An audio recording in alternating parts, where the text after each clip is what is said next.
देखो अर्थमेट्रिक श्रेणी है ना, ये क्या है अपना समांतर श्रेणी का क्या है चैप्टर 5 है। इसमें क्या है समांतर श्रेणी है।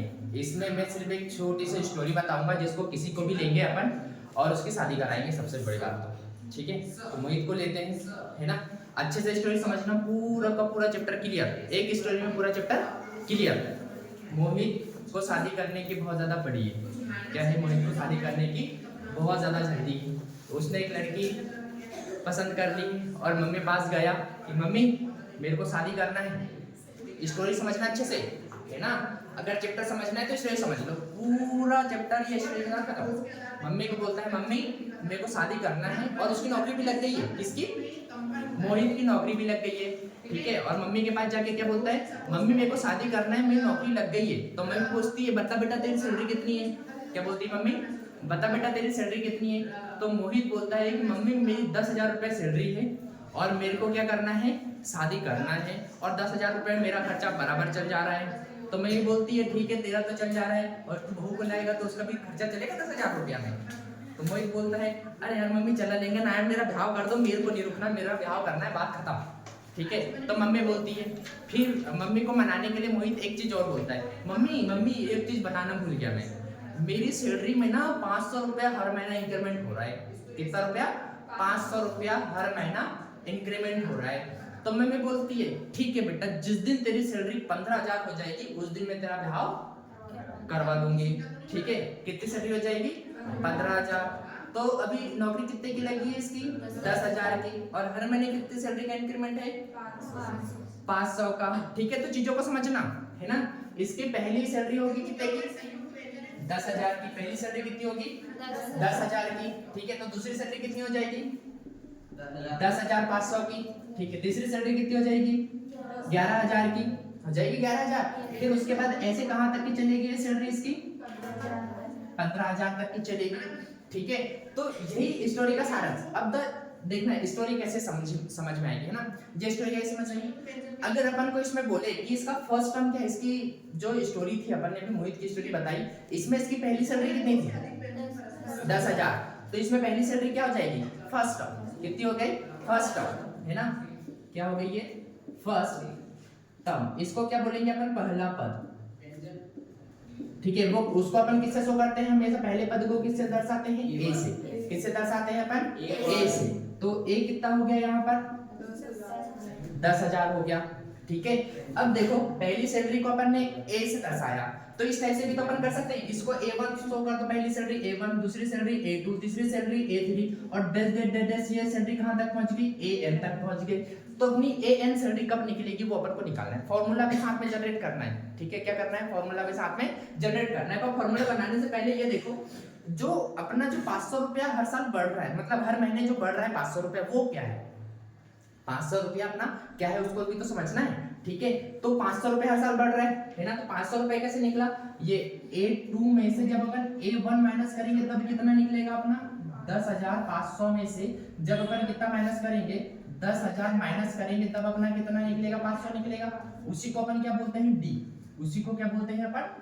डी। और डी मतलब होता है कॉमन डिफरेंस, मतलब क्या होता है? सार्वअंतर। सार्वअंतर, ठीक है।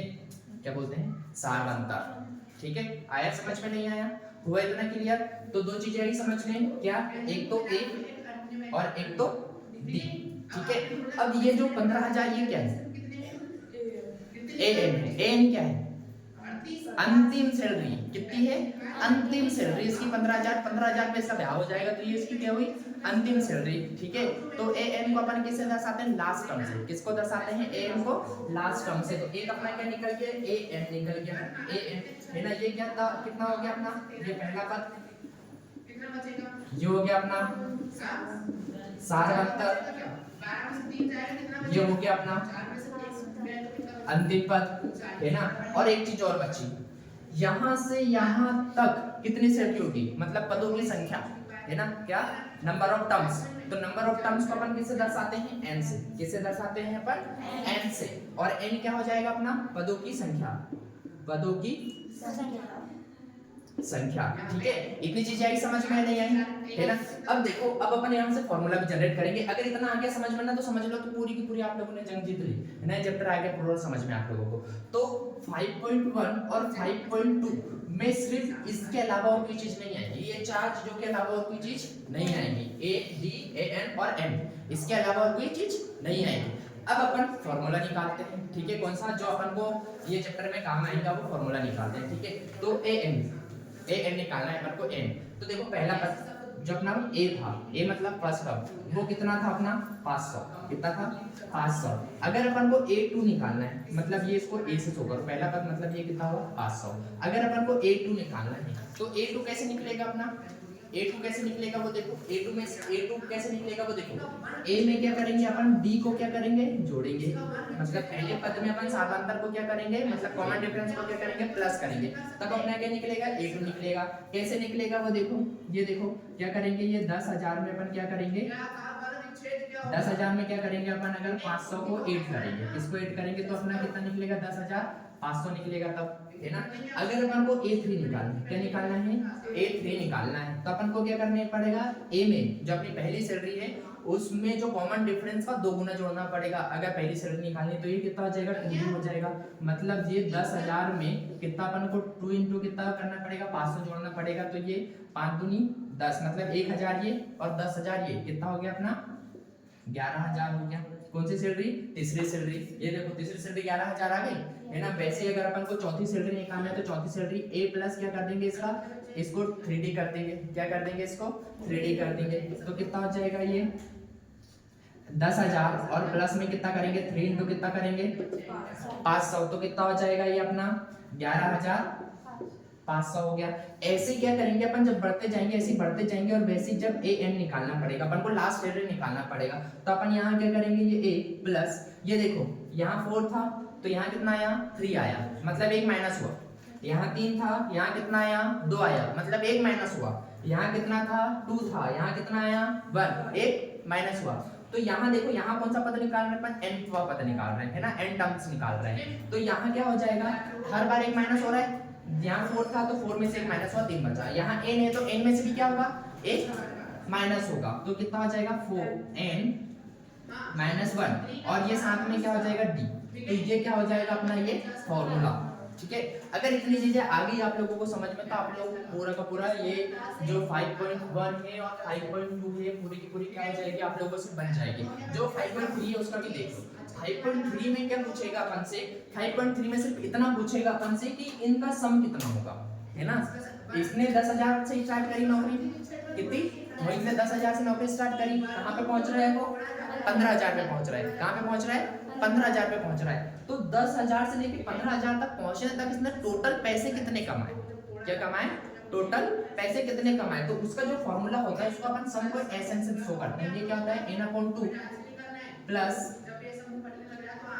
an2, और फिर क्या होता है इधर देख लो, sn बराबर n/2, और ये क्या होता है अपना प्लस √2a प्लस n-1, और क्या होता है ये d, ये क्या होता है इसका फॉर्मूला होता है। यहाँ प्लस नहीं लगता भाई, ऐसे करता है ना, n/2 2a प्लस n-1, और ये क्या होता है d, ये क्या होता है इसका फॉर्मूला होता है।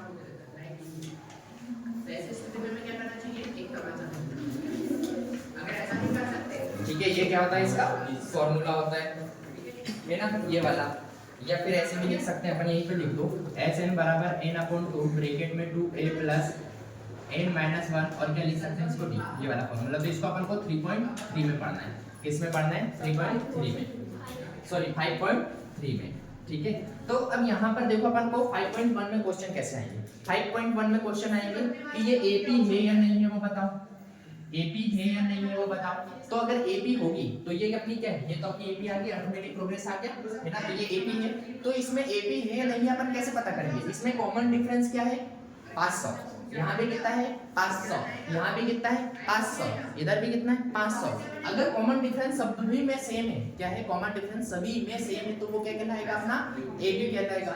अब फिर पूछेगा भाई अगर AP है तो कॉमन डिफरेंस निकालो। तो कॉमन डिफरेंस निकालने के लिए क्या करेंगे अपन, जो अपना सेकंड टर्म है उसमें से फर्स्ट टर्म को क्या करेंगे, माइनस करेंगे। अगर ये वाला टर्म लेंगे तो इसको माइनस कर दो, ये वाला टर्म लेंगे तो इसको माइनस कर दो। जैसे अपन ने यहाँ क्या किया था, AP निकालने के लिए, ये D निकालने सार्वंतर निकालने के लिए क्या किया था, A2 में से A1 को क्या किया था, माइनस किया था। तो अपना क्या निकल गया, B निकल गया। तो ये भी निकालने के लिए आएगा।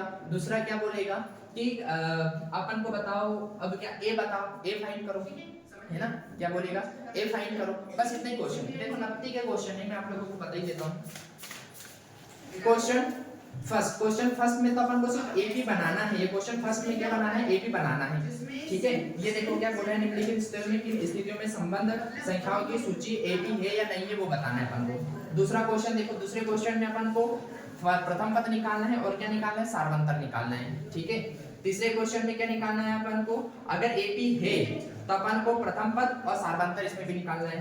चौथे क्वेश्चन में क्या बोला है कि निम्नलिखित में से कौन AP है, मतलब अपन को चेक करना है AP है या नहीं है। फिर उसके बाद क्या बोला है, अगर AP है तो सार्वंतर और क्या निकालो, इसके 3 पद और आगे के निकालो, ठीक है। और इसके साथ क्या होता है, तुम्हारे ये जो क्वेश्चन है वो क्या होते हैं, खत्म होते हैं। जो अपना 5.1 होता है वो क्या होता है, यहीं पर खत्म होता है। फिर उसके बाद जब अपन 5.2 पर आते हैं, किस पर आते हैं, 5.2 पर, तो ये देखो 5.2 जो है, ये वाले क्वेश्चन पूरे के पूरे इसके क्वेश्चन सॉल्व हो जाएंगे। 5.2 में कितने क्वेश्चन है अपने पास, क्वेश्चन 1 से लेके कहां तक, क्वेश्चन 20 तक क्वेश्चन है। तो जितने भी 20 के 20 क्वेश्चन है पूरे के पूरे ये वाले फॉर्मूले से क्या हो जाएंगे, सॉल्व हो जाएंगे। पहले तो अपन को यहाँ A दिया है, B दिया है, N दिया है और AN दिया है, और इसमें एक चीज नहीं दी है, उसको क्या बोला है, फाइंड करने के बोला है। फिर यहाँ पर ऐसे ये देखो, ये इसमें सेकंड टर्म, इसमें फर्स्ट टर्म और थर्ड टर्म, इसमें सेकंड और फोर्थ टर्म, इसमें प्रथम टर्म दिया और लास्ट टर्म दिया, और इसके बीच के सारे निकालने के बोले। तो अपन ये सारी चीजें कब करेंगे, कल करेंगे नेक्स्ट क्लास में, ठीक है। आया समझ में, नहीं आया, हुआ क्लियर?